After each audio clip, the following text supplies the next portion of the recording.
अजरक सिंधी सक़ाफ़त जे मुख्य सुञाणपन मां हिकु आहे, जंहिंखे आमतौर ते रस्मनि ऐं सक़ाफ़ती मौक़नि ते सदें ओढ़ियो वेंदो आहे। सिंधियुनि पारां अजरक महिमाननि खे सूखड़ीअ तौरु ॾियण जो रवाजु पिणु तमामु घणो आम आहे।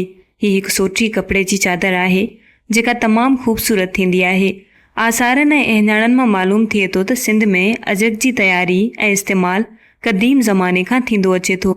मोहनजेदड़े मां मिलियल पुरहित जी मूर्ति खे जेका चादर ओढ़ियल आहे, उहो पिणु अजरक जो हिकु क़िस्म आहे, जंहिंजो ढंग ऐं डिज़ाइन बि हाणोकी ककर वारे अजरक सां मिलंदड़ आहे।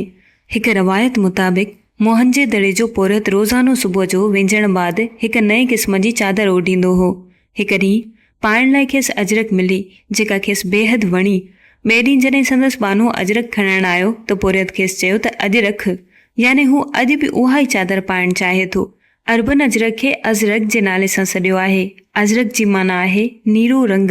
अजरक में शामिल ॻाढ़ो रंग क़ुर्बानी जो आहे, नीरो रंग गहराई जो ऐं अछो रंग पाकीज़गीअ जो इस्तिआरो आहे।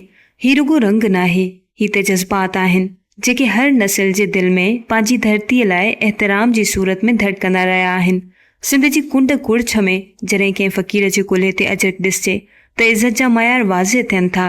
जॾहिं कंहिंजी धीअ विदा थिए त अजरक ओढ़े थी त मुहबत जी माना सम्झ में अचे थी, ऐं जॾहिं कंहिं महिमान जे आदर भाव लाइ अजरक पेश कई वञे त सिंधी दिलि जी सखा जो अंदाज़ो लॻाए सघिजे थो। अजरक हिकु सुञाणप आहे जेका फ़क़ीर, वज़ीर, शाइर, मज़दूर, मर्द ऐं औरत सभिनी खे हिकु कतार में बीहारे थी।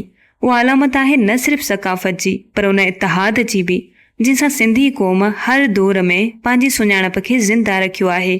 अॼु जो नौजवान जॾहिं फ़ख़्र सां अजरक पाए थो त हू रुॻो फैशन लाइ नथो पाए, हू पंहिंजी असलियत सां नातो निभाए रहियो हूंदो आहे। उहो संदसि धरतीअ लाइ मुहबत जो इज़हार आहे ऐं उन तारीख़ लाइ जज़्बो आहे जंहिंमें संदसि सुञाणप लिकियल आहे। मोहनजेदड़े जी मोहरनि मां अजरक जा निशान ॾिसी फ़ख़्र महसूसु कंदा आहियूं त हा, असीं सिंधी आहियूं। असां सिंधी हज़ारनि सालनि खां आला तहज़ीबुनि जा मालिक आहियूं।